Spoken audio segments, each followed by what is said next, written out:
भगवान श्री कृष्ण कहते हैं, वक्त से हारा या जीता नहीं जाता बल्कि सीखा जाता है। तो इसी संदर्भ में हम एक कहानी सुनते हैं, जिस कहानी से आपको एक बहुत अच्छी सीख मिलेगी। एक बार की बात है, एक घर में आग लग गई थी। घर में सभी लोगों को निकाला गया। मोहल्ले के कुछ लोग आग बुझाने में लग गए तो कुछ लोग सिर्फ देख रहे थे। उसी घर में एक चिड़िया का घोंसला भी था। चिड़िया अपनी चोंच में थोड़ा पानी लाती और आग के ऊपर डाल देती, लेकिन आग बुझ नहीं रही थी। लेकिन चिड़िया भी रुक नहीं रही थी। वो बस अपनी चोंच में पानी भर कर लाती और आग में डालती रहती। चिड़िया को बार बार मेहनत करते देख कौवा उस पर हंसने लगा और बोला, चिड़िया तू पागल है क्या? तुझे क्या लगता है ये घर देख इतना बड़ा है और तेरी चोंच इतनी छोटी सी है। तुझे क्या लगता है तेरे बुझाने से ये आग बुझ जाएगी? चिड़िया ने कहा, हाँ मैं जानती हूँ कि मेरे बुझाने से ये आग नहीं बुझेगी, लेकिन जब भी इस आग के बारे में बात होगी तब मेरा नाम आग बुझाने वालों में होगा और तेरा नाम तमाशा देखने वालों में होगा। तो इस कहानी से हमें ये सीख मिलती है कि हमारी ज़िंदगी में भी ऐसे बहुत सारे लोग होते हैं जिनको हमारी सक्सेस बुरी लगती है। वो हमेशा हमारे अंदर कोई ना कोई कमी निकालते हैं और अगर हमसे कोई छोटी सी भी गलती हो जाए तो उसका तमाशा बना देते हैं। इसलिए हमेशा हमें ऐसे लोगों से दूर रहना चाहिए और मेहनत हमेशा करते रहने चाहिए।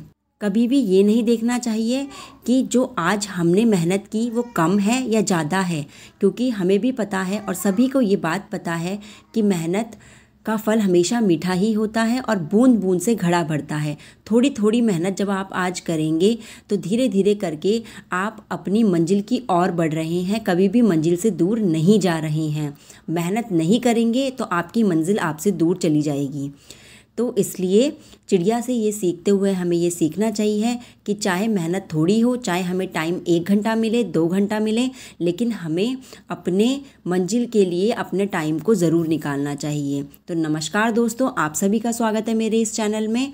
और आज मेरा निर्जला व्रत है संकट चौथ का। संकट चौथ का व्रत हम भगवान गणेश जी की पूजा करते हैं इस दिन, और क्योंकि हमें पता है भगवान गणेश जी को विघ्नहर्ता कहते हैं, तो आज के दिन मैंने अपने दोनों बच्चों के लिए ये व्रत रखा था। ये व्रत बच्चों के लिए रखा जाता है, जैसे करवा चौथ पति के लिए रखा जाता है, ऐसे ही संकट चौथ बच्चों के लिए रखा जाता है।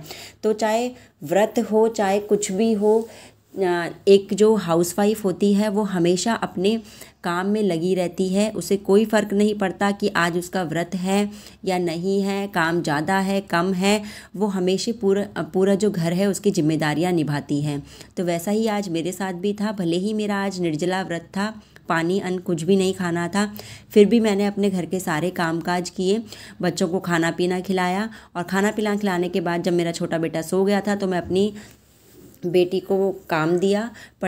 बस दोस्तों, मैं आपसे यही कहना चाहती हूँ कि आप मेहनत करना बिल्कुल भी मत छोड़िएगा। सफलता का एकमात्र जो रहस्य है वो सिर्फ़ और सिर्फ संघर्ष है। और आप देख रहे होंगे स्क्रीन में मैंने एक इस कमेंट का स्क्रीनशॉट लगाया हुआ है। ये मेरे एक सब्सक्राइबर का कमेंट है। उन्होंने मुझे कमेंट करके कहते हैं ना मोटिवेट किया। मैं सिर्फ़ और सिर्फ आपको मोटिवेट नहीं कर रही हूँ, मैं चाहती हूँ आप भी मुझे मोटिवेट करें और हम सब मिलकर कोशिश करें और आगे बढ़ें। उन्होंने ये किया था कि 10 साल से लगातार वो प्रयासरत थी और आज जाके उनकी EMRS PGT में सिलेक्शन हो गया है। लोगों ने ताने दिए, बेइज्जत किया, सबने मजाक उड़ाया, और वही लोग आज बोल रहे हैं कि हमें पता था कि आप एक दिन कर लोगे और हमारे घर आ जाओ, हमसे मिल लो। तो मेरी बिल्कुल ज़िंदगी बदल गई है। शादी का प्रेशर था, समाज के ताने भी थे, लेकिन फिर भी जैसे तैसे उन्होंने कोशिश की और आज 10 साल बाद वो EMRS PGT में सिलेक्शन उनका हो गया है। और मतलब वो ये खुद कह रही हैं कि ये जो खुशी उनको अब मिली है, तो इस खुशी के पीछे जो वो सारी चीज़ें थी वो उनको कुछ भी नहीं लग रही हैं। तो इसलिए सिर्फ़ और सिर्फ आपको उस खुशी के लिए पढ़ना है। जब भी आप डिमोटिवेट हों तो बस ये सोचिए कि जिस दिन सिलेक्शन होगा वो दिन आपके लिए कितना खुशनुमा होगा। तो बस आज मैं लग गई थी अपने पढ़ाई में। भले ही मेरा व्रत था, वीकनेस होती है, मन नहीं करता है कई बार पढ़ने का, लेकिन फिर भी मैंने अपने आप को मोटिवेट किया। मेरा बेबी सो गया था छोटा वाला, तो मैंने आज मेंडलीफ हिस्ट्री पढ़ी। मेंडलीफ हिस्ट्री में मैंने आज दिल्ली सल्तनत पढ़ी। उसमें 5 डायनेस्टीज़ हैं, लोधी डायनेस्टी, स्लेव डायनेस्टी। उनके इंपॉर्टेंट पॉइंट्स पढ़े कि उनमें इंपॉर्टेंट कौन से राजा थे, उन्होंने क्या क्या काम किए हैं। तो ये सब कुछ मैंने आज जनरल अवेयरनेस में पढ़ा।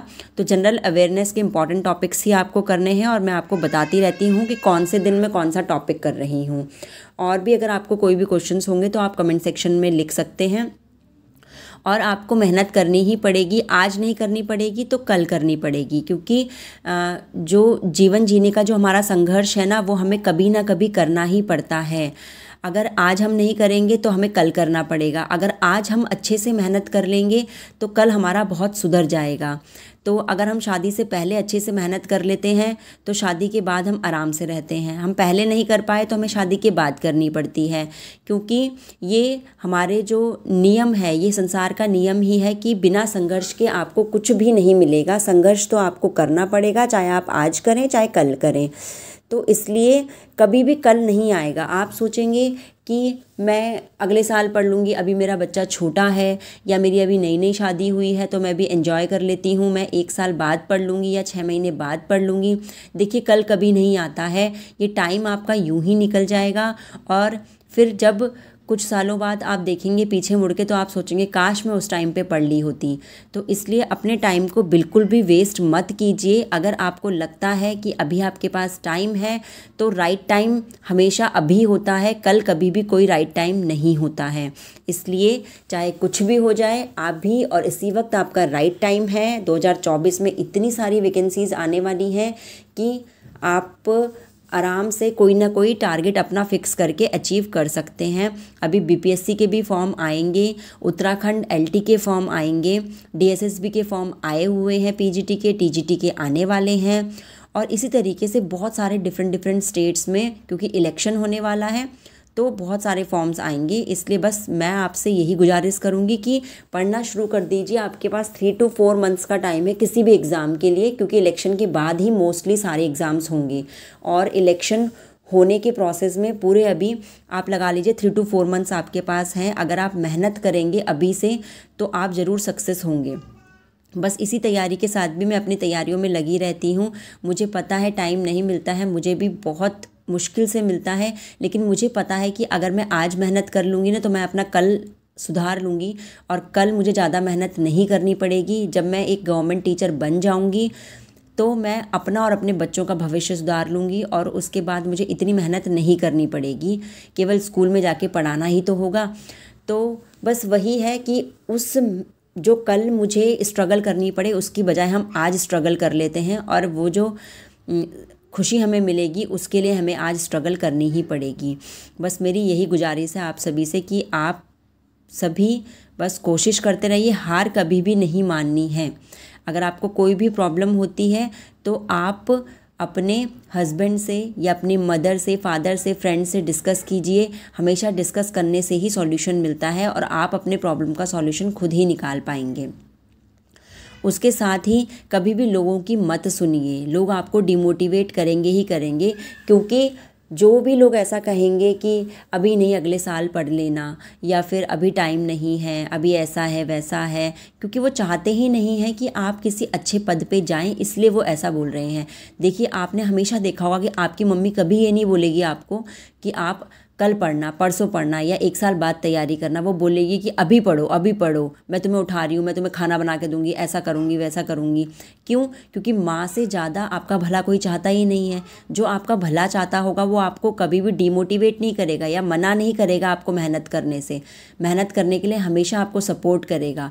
तो जो भी लोग आपको सपोर्ट नहीं कर रहे हैं, ताने मार रहे हैं, बेइज्जत कर रहे हैं, इसका मतलब सिर्फ और सिर्फ ये है कि वो आपकी सक्सेस चाहते ही नहीं है। वो चाहते ही नहीं है कि आप कभी सफल हों, क्योंकि अगर आप सफल हो गए तो आप उनसे आगे बढ़ जाएंगे।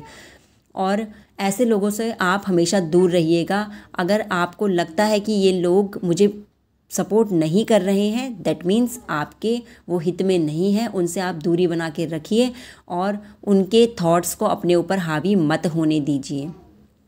तो आज दिन भर मैंने पढ़ाई की थी, दिन भर मैंने 3 आवर्स के आसपास पढ़ाई कर ली थी। मैंने अपना वोकैब भी कर ली थी और उसी के साथ साथ मैंने मैथ्स के कुछ क्वेश्चंस भी कर लिए थे, क्योंकि आज मेरा निर्जला व्रत था। शाम के टाइम पूजा पाठ करनी पड़ती है और गणेश भगवान जी के लिए तिल के लड्डू भी बनाने थे। तो मुझे पता था कि शाम को मुझे रात में टाइम नहीं मिलेगा और व्रत खुलने के बाद तो धराशाही हो जाते हैं, हालत ख़राब हो जाती है। आप में से किस किस का व्रत था मुझे कमेंट सेक्शन में ज़रूर कमेंट करके बताइएगा, और ये ज़रूर बताइएगा कि आपने इस दिन भी पढ़ाई की या नहीं की।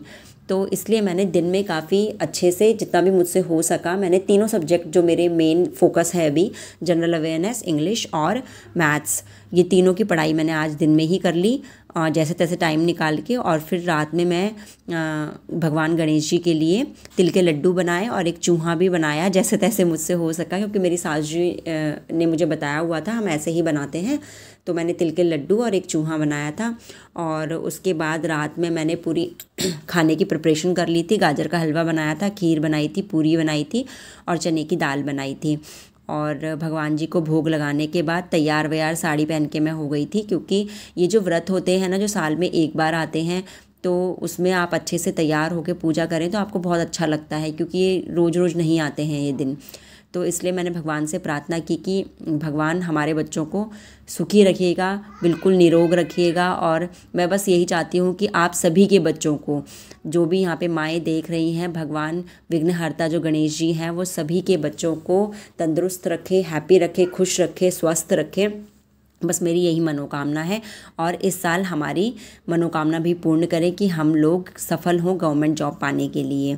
और उसके बाद मैं साड़ी पहन के तैयार हो गई थी और खाना वाना बनाने के बाद मेरी इतनी हिम्मत नहीं हुई कि मैं पढ़ सकूं, क्योंकि खाना खाने के बाद अगर पूरा दिन व्रत हो तो खाना खाने के बाद बिल्कुल ऐसा हो जाता है कि बस नींद आ रही है। तो मैंने फटाफट अपने बच्चों को सुला दिया था और सुलाने के बाद मैं भी सो गई थी। तो आज मैंने रात में स्टडी नहीं की, और रात में मैंने स्टडी नहीं की इसलिए मैं सोचा कि नेक्स्ट मॉर्निंग मैं जल्दी उठूँगी। जिस दिन मैं रात में नहीं पढ़ पाती हूँ लेट नाइट तक, उस दिन मैं सुबह जल्दी उठ जाती हूँ मोस्टली, क्योंकि कमेंट्स ये आते हैं कि हम बहुत ज़्यादा ठंड हो रही है, बहुत कोशिश करते हैं कि सुबह जल्दी उठें। मुझे काफ़ी कमेंट्स भी आए थे लोगों के कि हम भी बहुत कोशिश करते हैं कि सुबह उठें, 4 बजे उठें या 5 बजे उठें, लेकिन हम नहीं उठ पा रहे हैं। ठंड इतनी ज़्यादा हो रही है, मन नहीं करता है। तो मैंने आपको बहुत बार समझाया है कि कंट्रोल आपको करना है अपने माइंड को। दिमाग तो कहेगा ही। मेरे आसपास भी रात के टाइम जब मैं लेट नाइट स्टडी करती हूँ तो मेरे पति, मेरे बच्चे सो रखे होते हैं और बहुत मन करता है कई बार कि मैं भी रज़ाई गद्दों के अंदर घुस के सो जाऊं, लेकिन अपने माइंड को आपको खुद ही कंट्रोल करना है।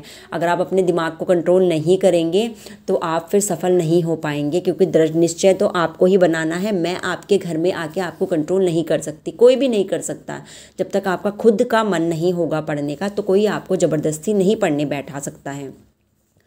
तो इसलिए आपको, चाहे आप ज़रूरी नहीं है कि आप सुबह उठें, अगर आपसे लेट नाइट स्टडी हो रही है तो आप लेट नाइट स्टडी करिए, अगर आपसे सुबह जल्दी उठना हो पा रहा है तो आप सुबह जल्दी उठिए, लेकिन कैसे भी करके मिनिमम 3 to 4 आवर्स तो कम से कम आपको निकालने ही पड़ेंगे, क्योंकि अभी 3 से 4 महीने हैं। इसलिए मैं ऐसा कह रही हूँ, धीरे धीरे आपको ये टाइम बढ़ाना पड़ेगा, 5 आवर 6 आवर करना पड़ेगा, जैसे तैसे आप करिए। अगर आप एक हाउसवाइफ हैं तो आप बस अपने टारगेट फिक्स रखिए कि आपको कोई भी टाइम वेस्ट नहीं करना है, फालतू की गप्पे नहीं मारनी है, फ़ोन ज़्यादा नहीं चलाना है। ये जगह जगह से थोड़ा थोड़ा टाइम बचा बचा के आपको मैनेज करना है। पहले मैं भी मैनेज नहीं कर पाती थी, तो अब मैंने अपना स्क्रीन टाइम, जो फ़ोन टाइम है, बिल्कुल ज़ीरो कर दिया है। अपनी मम्मी से 5-10 मिनट की बात की, बाकी मैं फालतू किसी से बात नहीं करती हूँ, ना फ़ोन चलाती हूँ। बस जो भी टाइम मेरे को मिलता है, बच्चे अगर खेल रहे हों तो 10 मिनट ही मेरे को अगर मिल रहे हैं तो 10 मिनट में भी जो भी चीज़ें होती हैं मैं याद करती हूँ, ये सब चीज़ें मैं करती हूँ। तो टाइम वेस्ट बिल्कुल नहीं करना है, और चाहे कोई कुछ भी बोले, आपको बस अपनी मेहनत पे लगे रहना है, दूसरों की सुननी नहीं है। ये 1 साल किसी और की नहीं, सिर्फ अपने दिल की सुनिए और खुश रहिए और बस मेहनत करते रहिए। और वीडियो पसंद आए तो वीडियो को लाइक शेयर ज़रूर करें।